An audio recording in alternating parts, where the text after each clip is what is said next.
Very often a conversation I have with people is about this quest for perfection, really getting it right, and it feels like just slightly out of grasp.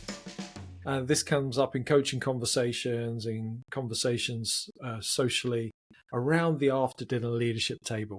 This episode of the After Dinner Leadership podcast is really going to be talking about that, this quest for perfection, and this phrase, it mostly works. For those watching, you can see that on the whiteboard behind me. Maybe you thought IT mostly works, but it actually means it mostly works. Where did this come from? I was having a conversation with someone. They were trying to work out their time management system, and they spoke about their calendar as being something that was really effective for them. And they said it mostly works, which was in contrast to very many other systems that they had used or tried to use. They were looking for this perfect system, and they realized actually they had a system that mostly worked. And that phrase seemed to resonate with them. It's certainly stuck in my mind since as well, is how do we find things that mostly work rather than being absolutely perfect? We search for the perfect system, the perfect process, and in the process it can actually be counterproductive, leading to guilt or shame or inaction. So I want to speak about a conversation I had with one of our guests on episode 30. I want to share some coaching questions that I think could be helpful for anyone that's facing up to the threat of perfectionism, and then also a little process that could be used with at least two other people to help you in decision making efficiency, I guess, so we don't get hung up on getting the absolute perfect decision. Back at episode 30, I interviewed a friend of mine called Chris Wayne-Wills, who's the CEO of Crea Hotels up in Scotland.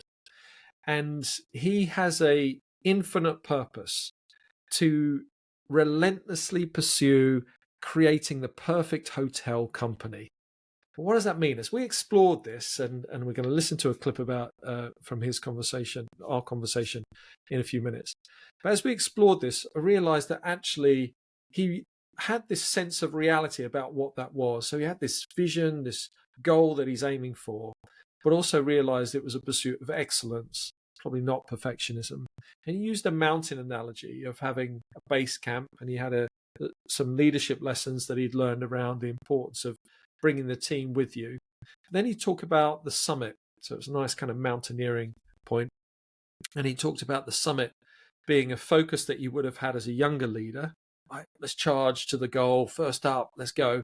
But actually, one of the reflections he's had as a more seasoned leader is the importance of probably being the last one to leave the base camp. Anyway, he can talk about that. You can listen to him. But I love this idea of excellence not having a finish line. And I think that could be a useful perspective, because one of the challenges we can have if we don't focus on perfectionism is we can sit at mediocrity. That's not what I'm promoting or encouraging, is mediocrity with it mostly works. It's actually, are we wasting time and energy trying to get it perfectly right on something that actually doesn't need to be perfectly right? If it mostly works, it's good enough, and it will help us to achieve the goals that we're aiming for. We can then put our energy and time into maybe some of those things that do need to be really absolutely right. Anyway, let's listen to Chris talk about his experience. What's the lesson at the summit? I think the point about the summit is a little bit I touched on earlier on. Actually, arguably, the summit isn't the summit. It's the journey. It's the process. It's the sort of process of the goal as opposed to the outcome of the goal. And the point about the summit is sometimes with what I'm trying to achieve with the business or other businesses I've been involved in, sometimes I think if you're back to being this team at base camp and you point at the summit and maybe you can see a snow-capped top mountain pointing up through the clouds, if you tell the team that's where you're going, I actually think sometimes that could scare people. But I think what I do as a leader is not necessarily talk about the summit, but I talk about the path. Yeah. And I make sure that they just keep putting one foot in front of the other and we keep progressing. And that comes back down to the point about you don't lead from the front. I think it's a Chinese proverb about you walk behind people if you want to lead them. So that's my kind of leading from the front point. When I was younger, I think it was like, right, that's me, I'm out, I'm setting the pace, I'm going, you've all got to keep up with me or you fail. Whereas now I think I would leave base camp last, I would walk behind people, I would talk about the path, and I would keep the people in front of me in terms of vision. So I could say to them, left a bit, right a bit, go a little bit quicker, just slow down a little bit, but I'll keep you on the path. And if we all stick together on that path, keep putting one foot in front of the other, maintaining consistency, we will get to the summit. But we don't think about the summit, we just think about the path. Okay, having listened to Chris, there's some great wisdom there, I think. I like the metaphor that he's used, this mountaineering metaphor, and I encourage you to listen to the whole episode so you can hear more detail about how he has brought that to life in the hotels that he runs. And I love his emphasis on the importance of the people and the individuals in the hotel, not just the furnishings and the shampoos or the toiletries, but actually the quality of the individuals that you meet, making the real difference in the experience as a guest. Okay, I said the second thing that we were going to look at was some coaching questions. I've got 3 coaching questions. And in preparation for that, perhaps you can think about a situation that you're facing right now, where perhaps perfectionism is drifting into your decision-making process. I find these 3 questions to be really useful. There are many others, by the way, but these mostly work. First question: what would be the impact of reducing by 10% the standards you set yourself? I'll say that again. What would be the impact of reducing by 10% the standards you set yourself? Write the answer down, press pause, give that some time to think and to percolate. Question number 2. What might you be assuming that is stopping you from taking action?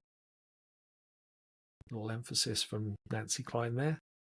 But I'll say it again, and then you might want to press pause, write down the answer to this question. What might you be assuming that is stopping you from taking action?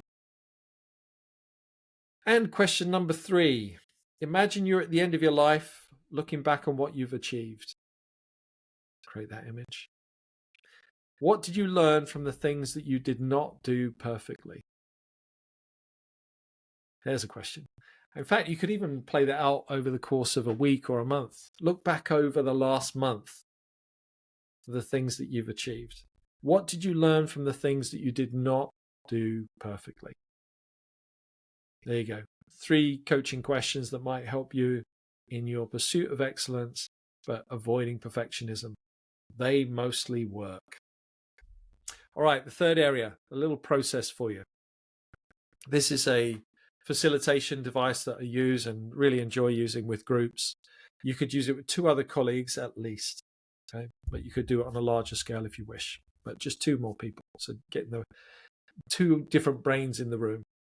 And this is a concise form of decision making. When you're racked with a challenging decision in front of you, it could easily take you hours to work out the pros and cons and the various options.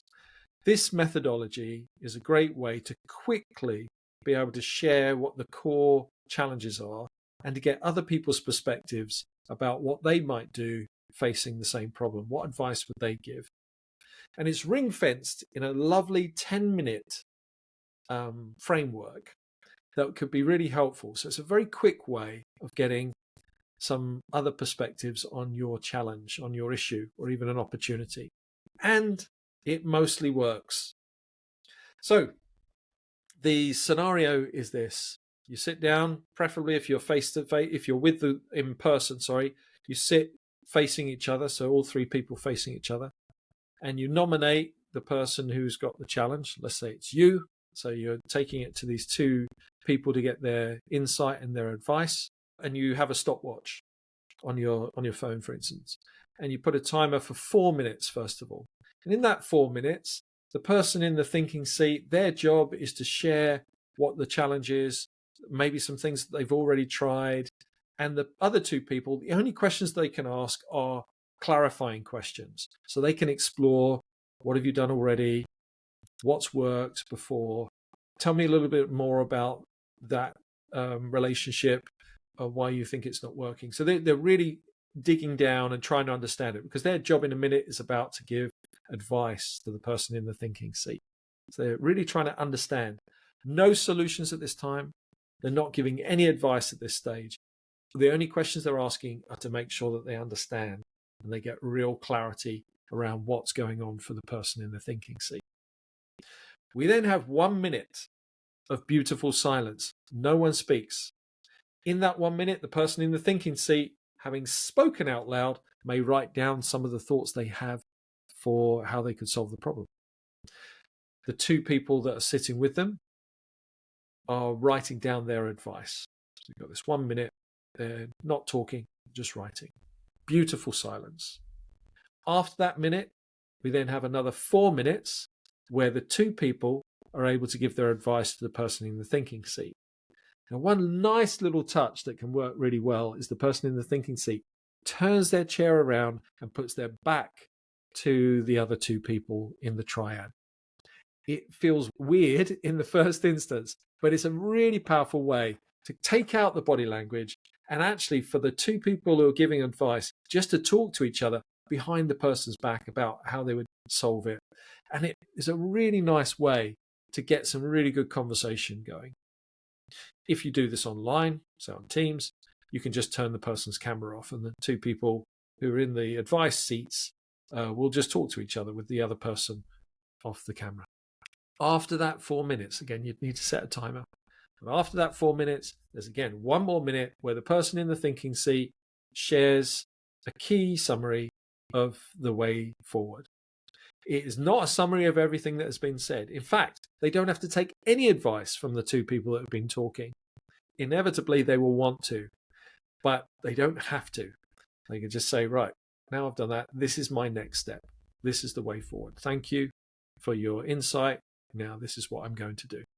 I've done this dozens of times, and the scenarios that people bring can be quite complex. And things that would normally maybe take half an hour, 45 minutes to talk through and to problem solve and the likes. But doing it in this very concentrated way, you get the cream of people's thinking and some really great suggestions and ideas to take it forward. Great advice. And guess what? It's not perfect, but it mostly works. So there you have it, just some thoughts. Listen to episode 30. Listen to Chris Wayne Will's approach to leadership, some of the lessons that he's learned, and the importance of looking for excellence rather than perfectionism. Second, apply those coaching questions that we've gone through. And then lastly, if you're in a situation where you can pull on some helpful resource from some colleagues, ask them to sit for that 10 minutes. And as an added bonus, you can actually rotate around the three of you, take about 40, 45 minutes. Everyone has a go being in the thinking seat, and everyone comes away with some really excellent ideas to help them with the problem that they're facing. These are some things that could help you. They mostly work. Thanks for listening. If you feel this could be useful for someone else to get the most from it, then please share it. I'm not promising it's perfect, but I am suggesting it mostly works.